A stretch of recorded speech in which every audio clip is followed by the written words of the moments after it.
We are here with Erik Newton of Heath-Newton LLP, and we are talking about, wow, right now we're going to talk about conversations in advance and how to have them effectively when it comes to your prenup. So, Erik, take it on.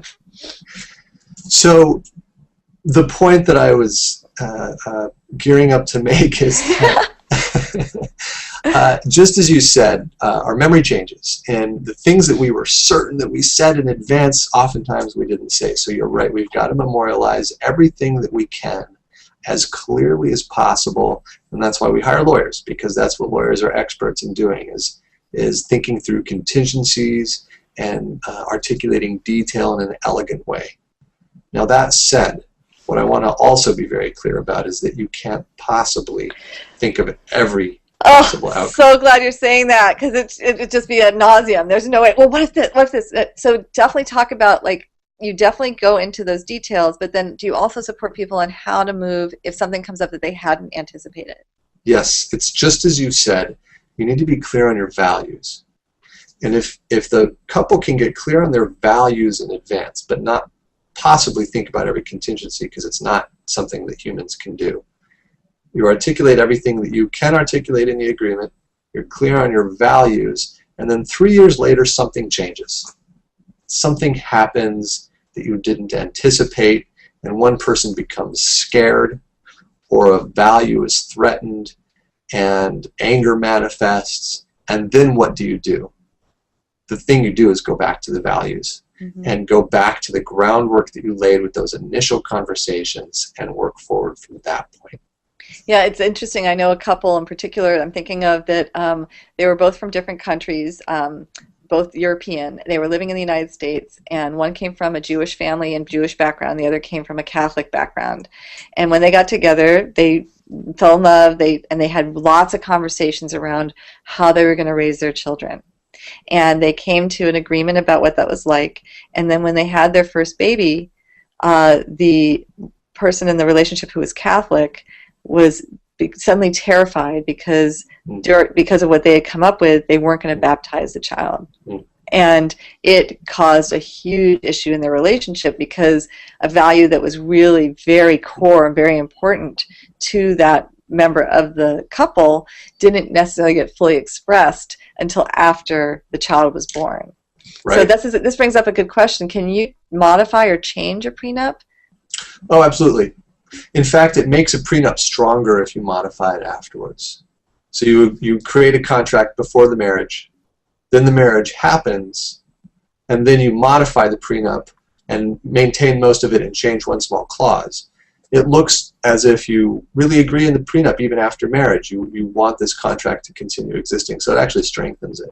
Yeah, so that's a good idea. And there's a good point that I want to make too, which is it goes back to the very first segment, which is we talked a little bit about commingling property at the time of your relationship, and I don't think people are necessarily aware that if they have a very clear prenup and it's really well stated and everything's crystal clear, and then they commingle aspects of the property that the prenup said that it would not be commingled, and that means they whether it's the house that you were talking about, and they did, like, the person who didn't own the house suddenly was painting all the rooms, and they were putting in a lot of effort and energy into making it their own home, and maybe they even did a refinance or something where they're part of it. That will nullify that part of the prenup. If you commingle something, that's considered community property. That's my understanding, unless it's very clearly stated. Right. What you're speaking to is that once you set up the terms of an agreement, you have to follow that agreement. If you don't follow the agreement, it looks like you didn't want it in the first place, and it weakens the agreement. And so we try to set up agreements that are followable, that people can follow through with. And we remind them the agreement that they've made. And we don't put in clauses that aren't going to be held. For instance, one clause that a lot of lawyers will include in a prenup that we don't usually include is that the couple needs to meet monthly or annually to discuss finances in a specific way and set up their budget for the following year. And couples just never remember to do that. I mean, it's a good idea. People probably should do it. I mean, you can probably attest to how important that is, but nobody does it. And so if 10 years later, nobody, but And even very if few. yeah, Am I right? yeah, So, yeah. so 10 years into the marriage, they're having a divorce. They never followed through with that particular clause, and one person says, "Well, you know, it means the agreement is invalidated because we never agreed." You know, you want to get rid of that contingency. On the other hand, we bake in clauses into our agreements that take care of those kinds of problems for the most part, so that if people don't follow through on something, it doesn't mean the agreement's invalidated. It just means that they didn't do that thing they were supposed to do. Right. One thing is transferring assets into a particular account, for instance.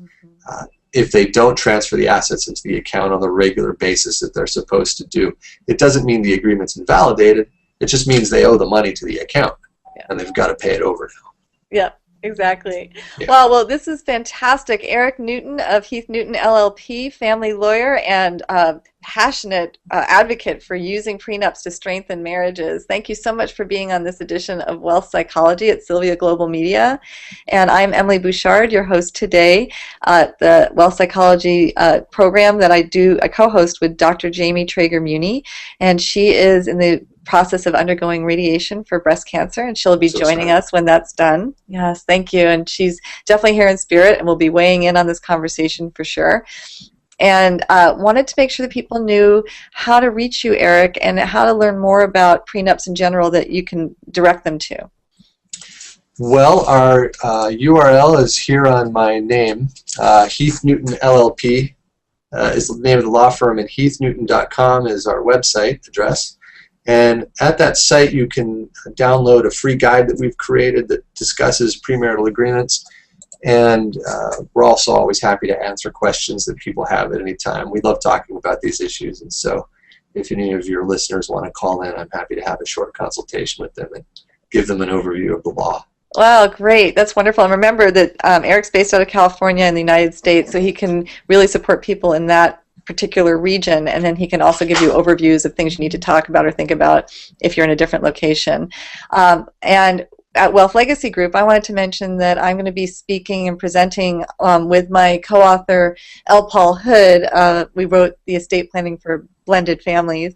Great book, by the way. Thank you. And we are going to be presenting at the Purposeful Planning Institute's Rendezvous in Denver this coming August on the topic of how professionals can collaborate effectively when it comes to drafting really effective prenups and what to consider and what not to.